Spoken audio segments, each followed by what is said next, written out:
Art in Nikaya Buddhism by Emily Hurley. I have always loved to create art.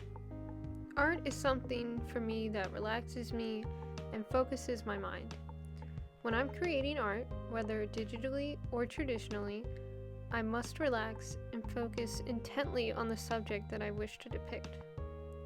This past semester, throughout Washington College's Eastern Religion course, I've gained a new spiritual insight about my passion for art that I wish to share today.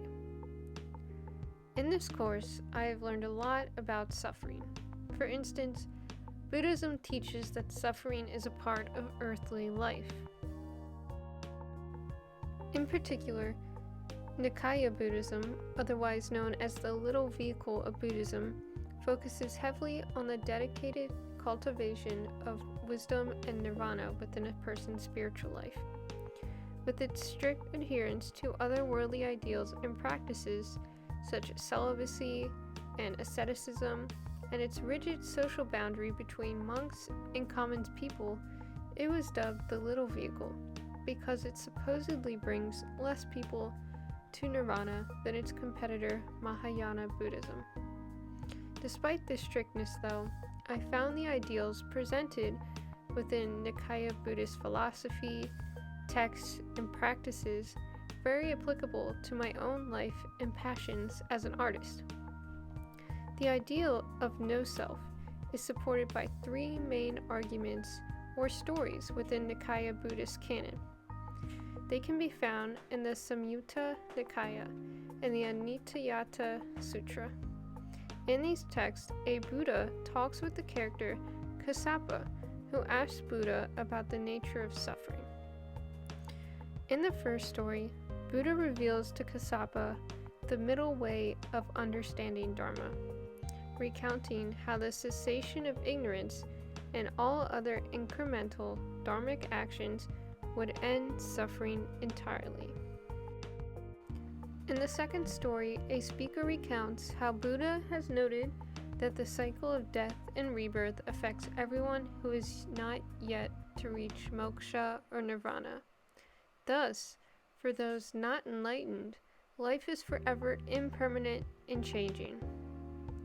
In the third story, a nun named Vajira speaks to the demon Mara and states that there is no being or singular identity to any one thing, not even ourselves, only karmic constituents who help shape a person's life and experiences.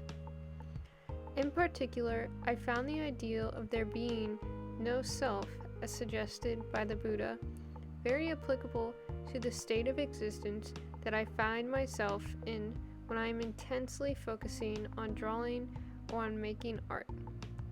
Knowing this, I wanted to record the process of me drawing a statue of the Buddha so that I may demonstrate how I understand this notion of no self while I am creating art.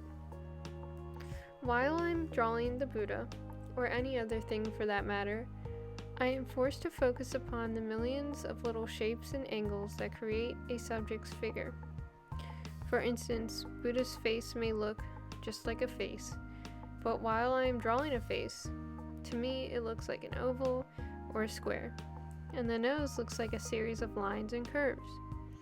Without each of these seemingly insignificant shapes, the artwork would look incomplete or weird. The same can be said for the coloring of the piece.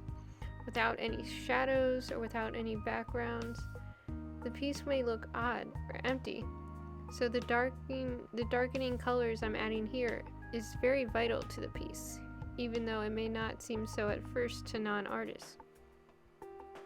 These artistic rules relate to Buddhism's concept of there being no self.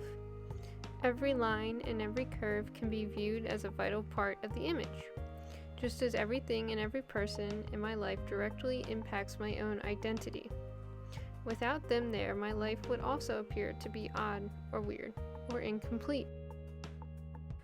When I was drawing this image of the Buddha, I realized how similar my emotional and mental state is to actual meditation while I was drawing this piece.